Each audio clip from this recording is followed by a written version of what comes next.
live? Or We are. not live, but Well, on. we are recording right now. Okay, so Mangler asked if we could like maybe try this out. It's going to be a reaction video. We're going to be reacting to Leopold the Brave. For those of you who were on, those of you who sort of like are relatively old to the channel, we've talked about Leopold the Brave before. He was a person who thought that Bayonetta would beat Dante way back in the day. You know, Mm-hmm. the OG days. And we're here again now, doing another one of his older videos, specifically for Dante versus Sora. Now, Mangler did want to point this out. I don't know when this video, this was 2016. This is pre-DMC5, and this is pre-apparently Kingdom Hearts 3, whenever the fuck Kingdom Hearts 3 came out. This is also pre KH 2.8 as well, which is like the collection, or I guess 0.2. There's just more information that could be released that isn't available in this video simply because Leopold couldn't put it in there and didn't have the opportunity to do so. So he won't be able to mention that, and I'm not going to bring it up. Also, anything that he's not specifically going to talk about, because I don't think he mentions DDD in the video, I won't address it. Additionally, I believe this video was done in December of 2016. If you check the description, and his response video for like the screw attack thing was done in April. So keep in mind, this is with his thoughts on whatever he calcs Dante's speed and stats and stuff. Whatever his impressions of Dante are with screw attack are consistent with this. If anything, at best they're maybe higher, but they're still much, much lower than what we put him at. So. All right. Well, let's go and get started here. All right. Let's go. Okay, so we're just gonna skip the intro. Okay, so rules: no prep time, no outside help unless it's important to the character. Non-canon events are allowed as long as the main canon isn't contradicted. Interesting criteria there. I think you cut out for me. Okay, so basically, he's confirming that non-canon stuff will be allowed as long as main series is not contradicted. I didn't really notice any non-canon stuff, but okay, go ahead. Let's take a look. All right. When does this intro fucking end? Here we go. I'm assuming this is the end of his intro. Greetings one and all to Universes. In this show we will analyze the stats, weapons, and abilities of two characters to see who would win in a battle to the death. Many people have predicted the outcome, so let's see who guessed right or wrong. Stay tuned after the episode so you can see the next fight and make your predictions in the comments below. And who knows, maybe even you could be featured in the next episode. So let's meet our two fighters. We have Sora, wielder of the Keyblade, and Dante, son of Sparta. Which one of these two stylish... I will also just say for the purpose of this video, I never understood why Sora versus Dante was ever a discussion. I know I've seen it a lot. I never understood why. 2 swords, 2 dudes, who will come out on top. I like to believe people have a little more like reasoning for their matchups than that, but you're probably right. Stylish sword fighters will come out on top. Okay, well technically one of them has a giant key, but you get the point. This is Universes. Are you kidding me? In the first episode I have to talk about the plot of this guy? Even with a font size of 2, the entire story would fill up 20 pages. There's no way I'm doing this. Even the biggest of Kingdom Hearts fans can't explain the story in a single paragraph. Thing you're on? Like what time skip you're on when you're ready to stop? I'm at 133 right now is where I stopped. He's currently complaining about Kingdom Hearts' story, or more accurately that like no one could explain it with like a single paragraph. I mean, challenge accepted. Would you like to do that right now, or... No. No. That's not what I came here to do. You're talking a lot of shit there for someone who's not writing this paragraph. Alright, let's continue. So you know what? How about we shrink his bio by a lot? Okay, here we go. Boy has friends. Boy wants to explore. One friend disappears. One friend falls into darkness. Boy meets Disney characters while looking for friends. Boy saves the day. The end. I mean, I hate to be that guy, but he just summarized the story of Kingdom Hearts in like a paragraph. Well done, then. Like, if you've ever watched a video on YouTube called "The Simple Plot of Metal Gear," which I believe is a music video by a guy named Aaron or something, uh, he talks about how you summarize the plot of your game simply, and yeah, no, that straight up works there. Did I miss anything? Oh yeah, sorry. Continuing. Boy also has a giant key. There! The story's over. Now let's talk about this giant key and what it can do. Okay. So this giant key is actually called the Keyblade. It chose Sora to be its wielder, and it has the capabilities to destroy darkness and unlock people's hearts. With it, he can perform many special attacks. He can throw it and have it return like a boomerang. It also materializes in his hand so he can never lose it and it can never get stolen. He can even perform aerial recoveries to keep his enemies from trapping him in a combo. With the Keyblade also... I'm currently on 220 right now, but there's nothing like inherently that I need to stop on, unless you want to throw anything in for Sora's powers that he's leaving out. Hang on.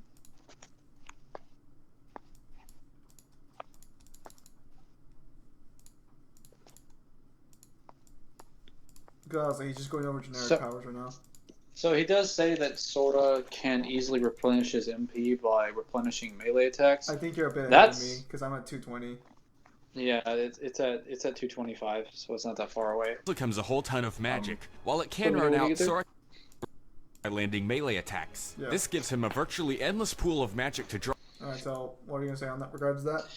So, that is a gameplay mechanic. That's not something that would be applicable to lore, as we don't ever see him say or state that he'll be able to fire more magic or something, because he can't. I wouldn't be surprised if he did.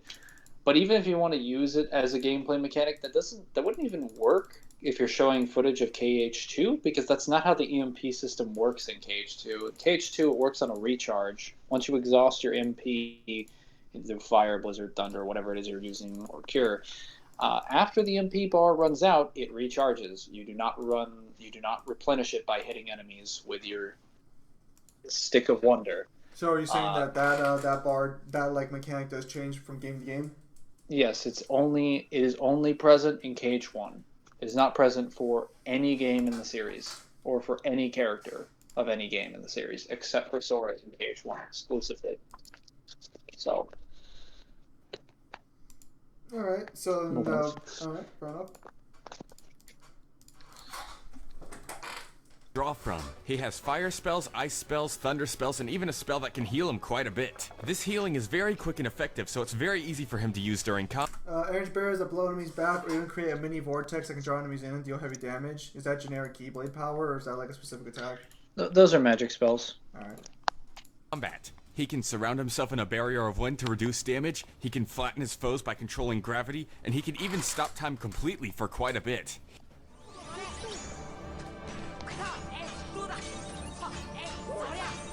He has summoning abilities too, but these aren't important to his character, and they're not an important part of his moveset, so they're considered outside help. And if you read the screen at the beginning, that is not allowed. I mean, I guess I can understand why you don't include summons, because of the fact, like, oh, well, yeah. No outside help, I think, or... Yeah, that's what he's saying, there's no outside help. He also says they're not important to his character, which he's not wrong. They aren't. Like, Sora never uses summons in the main game. Whether it be in 1, 2, or even in later games. Well, actually, the only one where they're really relevant at all is, like, DDD. But that's also, like, a weird combination of, like, summons and party members. What about the card game? No. I mean, yeah, they can be for various strategies, but, like, most of the way you handle stuff in Com and, I guess, Rechain is just, like, combining different decks of, like, different cards together to make, like, slaves. Now, you can obviously combine them to make summons, but generally speaking, you don't really need summons to handle most. Like, basic magic, fire, like, physical attacks, all that stuff works. Fair enough. Let's continue. The same goes for his drive forms, which require his party members to activate. All but one, that is. One of Sora's best and most powerful forms is the Limit form, and he can do it on his own. It gives... Can he use the Limit form on his own, Mangler? Okay, so he's correct, and he's Well, he's correct and just sort of correct. This is more of a misconception that I need to handle. It's not what he's saying, but something that comes into the conversation when we bring it up. Sora not being able to use drive forms on his own. So limit form he does say he can use on his own. That is correct. That one is confirmed by its description to be capable of him using it. It's also how it works just in gameplay. As far as the other forms, we can confirm that Sora does not have to, like in gameplay, the way he makes Valor form, Wisdom form, Master form, Final form is that he combines and fuses with his party members. And then when the drive form reverts, they go back to normal. The cutscene in the first part of KH2 demonstrates that he doesn't have to directly fuse with Goofy to make Valor form, as he just has the Valor form clothing and 2 Keyblades. However, the description of Valor form, when you first acquire it, does say you have to join powers with Goofy. So at bare minimum, Goofy does need to be in the proximity of you, because you're not going to be capable of joining powers with him if he's on another planet. That's not really how that's going to work. Same goes for Wisdom form with Donald, or Master form if you have Donald and Goofy.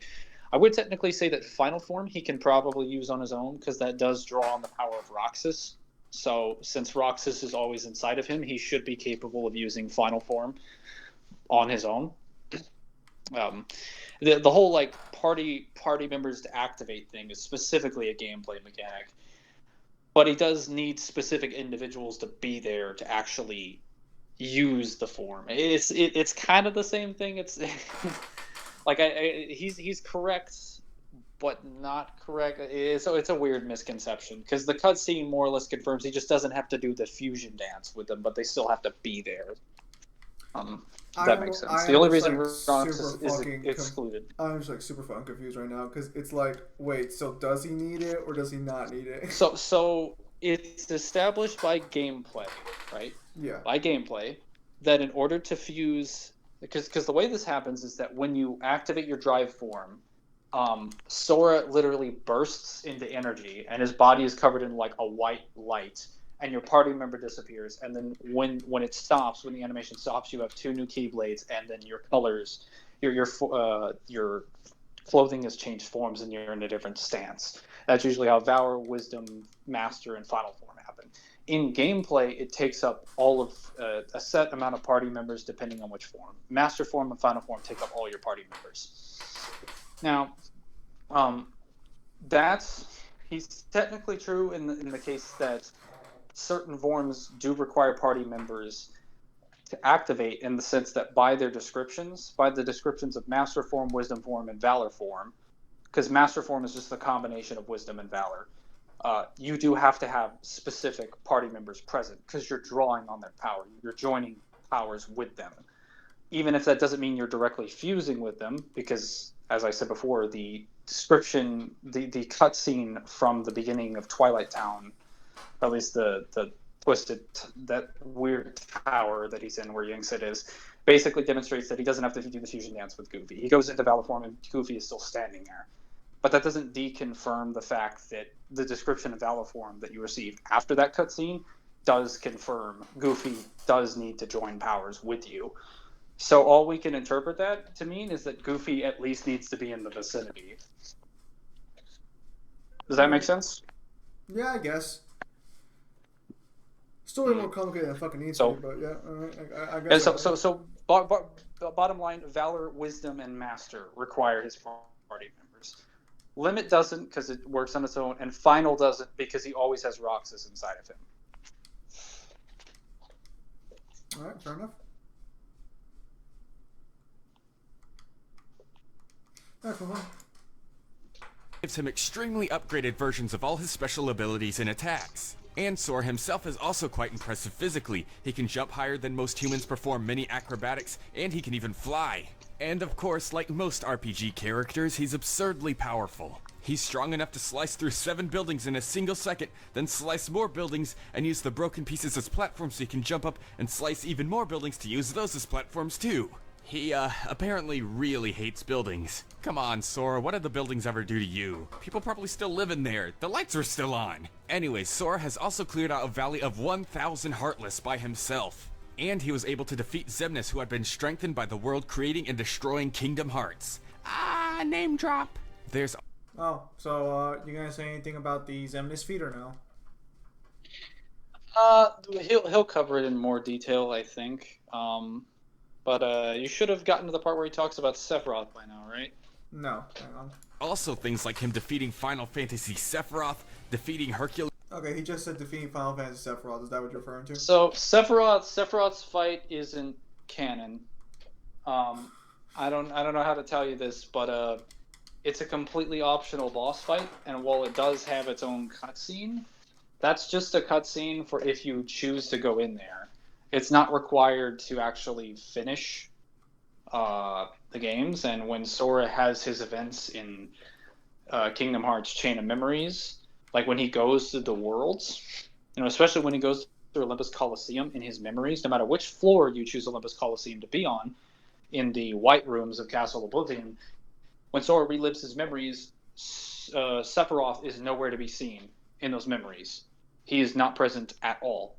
There isn't like a secret boss for him. He doesn't show up in Calm or in Rechain, which is just basically the added content PS2 version of that GBA game. And in Cage 2, when Roxas is reliving Sora's memories through his dreams, when Sora goes to Olympus Coliseum, there is no cutscene of him fighting Sephiroth. Hell, there's even cutscenes that are reference of conversations Sora was never privy to. Like the Disney villains that he wasn't even present for. Yet there's not a single one of the Sephiroth, so we cannot confirm that is canon in any capacity. Alright, fair enough. But, Oh, and defeated foes the power to destroy entire worlds. Do you know if that's referencing Sephiroth specifically, or... let's see.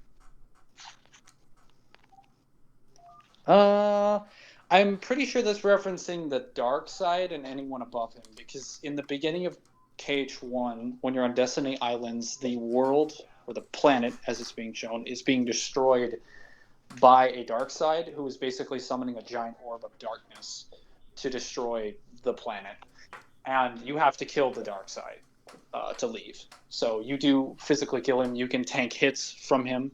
And then after you kill him...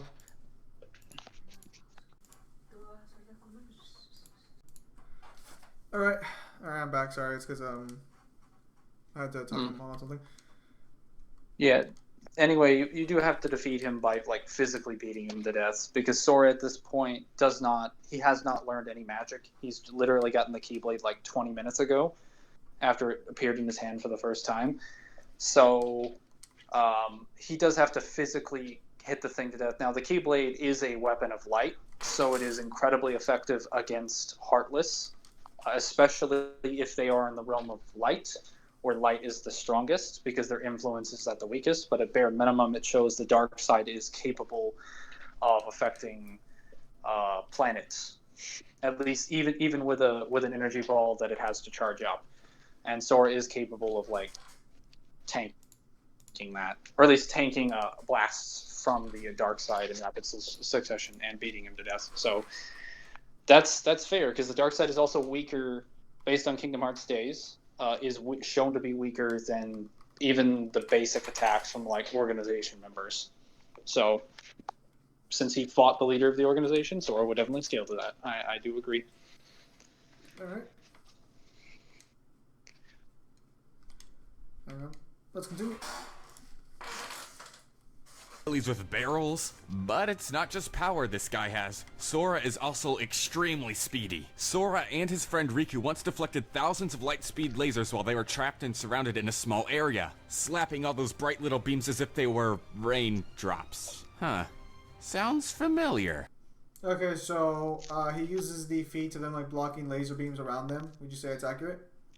Yeah, so Sora also demonstrates a feat, I think, in KH1, where when he goes to Halloween Town, because usually the way that the story goes in KH1 and 2, as well as sort of in like 3 and other games, is that you just, as a Keyblade wielder, Sora goes to the worlds to lock the keyholes so that those worlds can't be affected by the Heartless.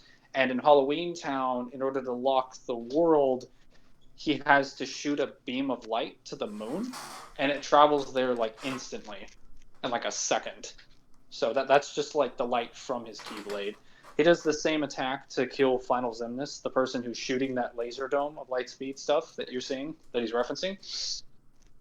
So Sora, at bare minimum, would have to be FTL.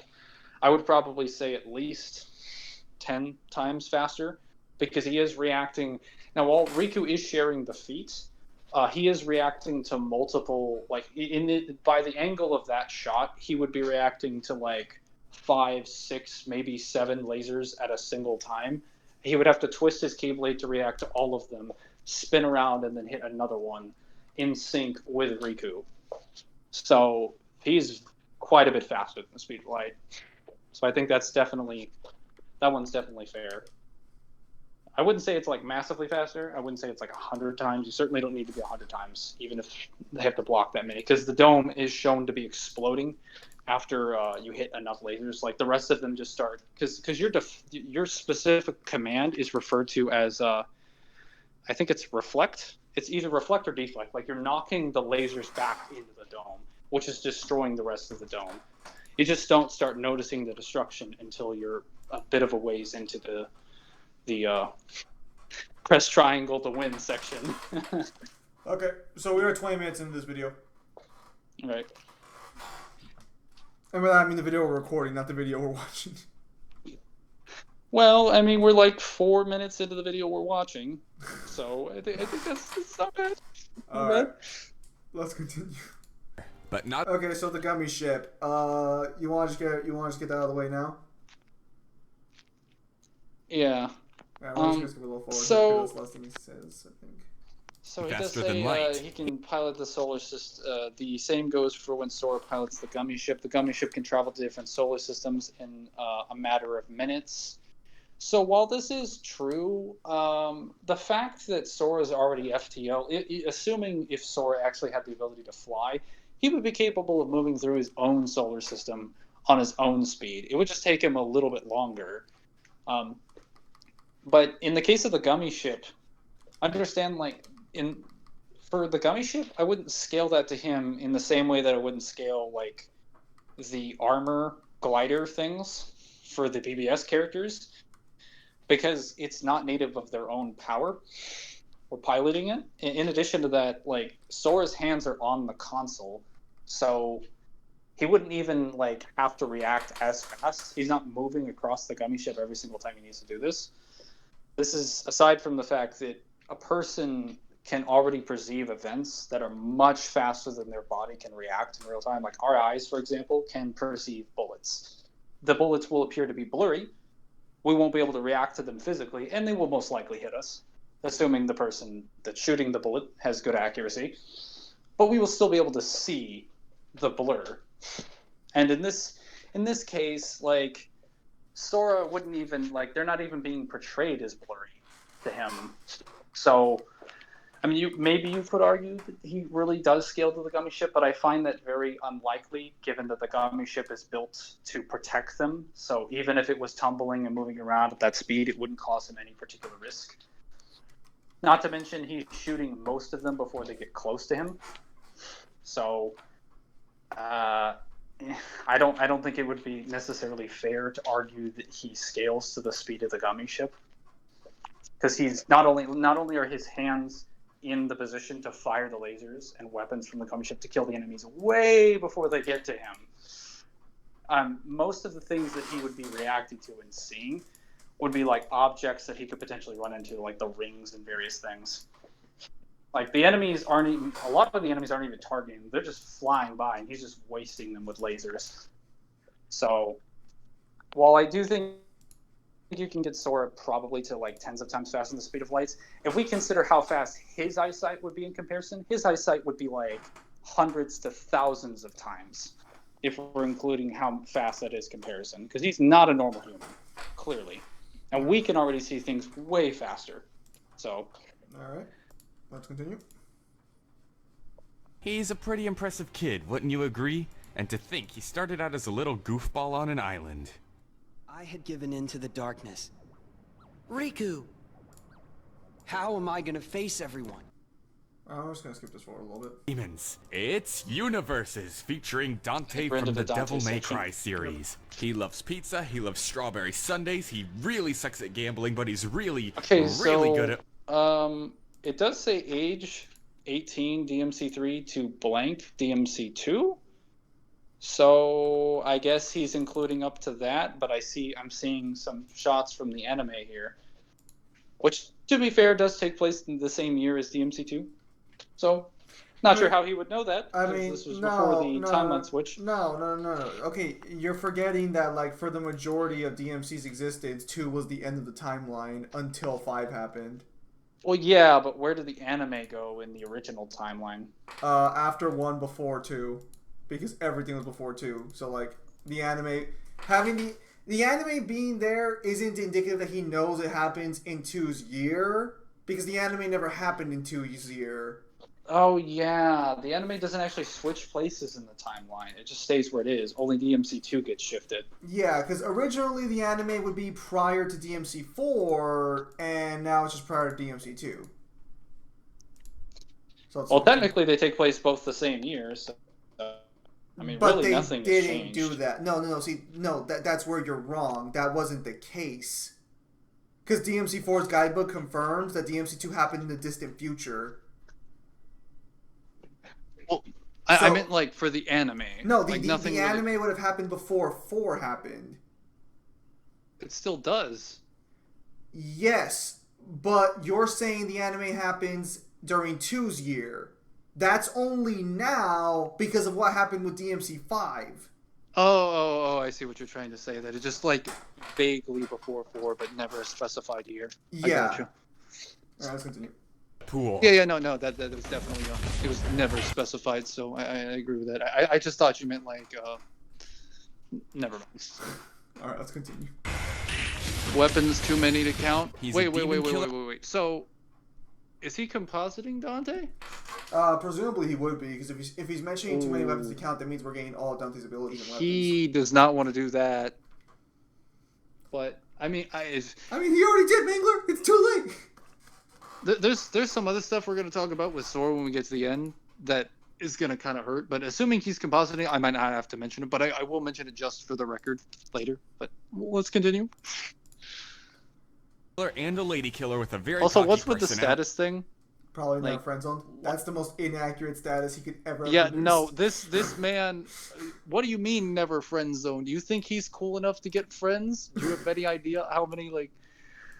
To be honest, like Dante, we don't see any like sort of social relationships with him. I mean, I think the closest he had was like Enzo in the manga, who was just kind of like his manager. Yeah. Not exactly a good bar to set like, oh yeah, I'm friends with my boss. And then I guess like Morrison, who's not technically his boss, he's like a middleman, information broker. So. I mean, that's what Enzo was too. I guess if you consider Patty his friend and Lady his friend, sure. Probably never friend zoned. Well, if we're talking by women, then Lady definitely friend zoned him. Like, fuck. Lady fucking bankrupted him, so I think that's the other way around. She bankrupted him after she friend zoned him. She didn't even just, like, open the wound. She opened the womb and then poured salt in it. And then walked away with a smile on her face. All right. All right, let's continue.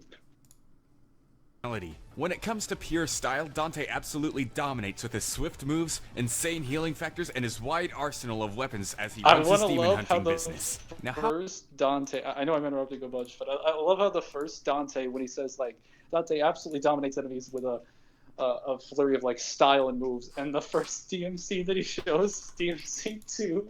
I mean, is that not the most swift and cool Dante around? Yeah, I should have considered that. My bad. How about we take a nice long look at some of those fancy weapons of his? Let's get the big one out of the way. His sword Sparta holds all the planet-crushing power of his father. He has another powerful sword called Rebellion. Okay, so he is directly scaling Sparta to planet level, because he says Sparta has planet-crushing ability. So, that's wrong, but let's continue. Which he used to cut down Abigail. We'll get to how strong that is later on. He even has the Alistair sword, which increases... Wait, what timestamp are you at? So I have a I'm at 540. idea. He just got done mentioning Rebellion and Alistair. His speed, but swords aren't his only specialty. Wait, you said 540? Yeah. Oh. Well, I think you should mention, if you're looking at the list on the side, it gives it, I guess, his description of the weapons. Yeah. But nothing really is cut. I mean, Yamato, we just got Yamato right now. A blade that can cut through dimensions, but that's not what Yamato's description is specifically. It's like a blade. That's not wrong, but it's not entirely accurate. It's confirmed to be a sword that can cut through anything. Yeah, I'll say, so that's not the official description there. Which is kind of weird, because the others are official descriptions. Yeah. Also, this is at the time of 2016, so even if you think that statement's inaccurate, the DMC4 Special Edition, which should exist at this time, reiterates that description when Virgil is released in the game, as his description is identical to what it was in 3. It's a sword that can cut through anything, so saying as much. We'll get into Yamato lore in a little. Oh, wait. You leveled up? Okay. I'll have to level up you real fast. Sorry. Okay, let's continue. He has 2 guns as well, ebony and ivory. He has special equipment too, like He Ifrit, spelled which lets Alistair him wrong. shoot fireballs. Cerberus I'm sorry, I was just reading that. Also, Alistair gives grants Dante him the power. lightning speed and reflexes. Well, I'm sure he recognizes that Dante is much faster than lightning speed. Actually, I don't remember what his description was. I mean, regardless, that is the official description for Alistair. Oh, no, it definitely is. I'm just saying, like, Dante's faster than lightning speed in DMC3. Well, So we'll talk a little about that when we get to it, because we're already at 31 minutes, and I only have like 10 minutes left, so we're probably gonna have to part this. Maybe you didn't spend so much fucking time on Kingdom Hearts. I kind of have to. It's convoluted first. 20 of the minutes of this video is strictly Kingdom Hearts.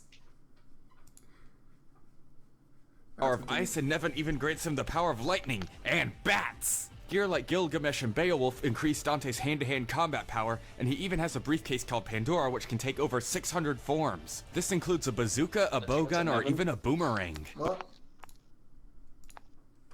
Hold on, Mangler, did you just say something? Did you get to Nevin? But it isn't just He what did say they give him Nevin all gives the power of Dante of lightning and power. bats. Dante also has lots of special Okay. Just want to make sure, because Dante can dodge lightning bolts in that game. So abilities and styles Just he need to can establish use. that. Quicksilver lets him slow down time by quite a bit. Doppelganger lets him create a perfect... Okay, you know what? So I'm gonna leave this here at 6:09 because I have like less than roughly an hour till class starts. I'm gonna go eat breakfast and shit at 3 p.m. in the afternoon. Why are you eating breakfast at 3 p.m. in the afternoon? I am gonna go ahead and stop the video recording here. We'll just call this part 1. I won't upload it by itself. I'll probably just upload. I'll probably just combine them in my editing software later for part 1 and part 2. But we'll stop here for now. So in case I decide to upload this for part 1, I don't think I will, but if I do, thank you guys for your time as always. Have a nice day, and we'll see you guys in part 2 in the next stream or video.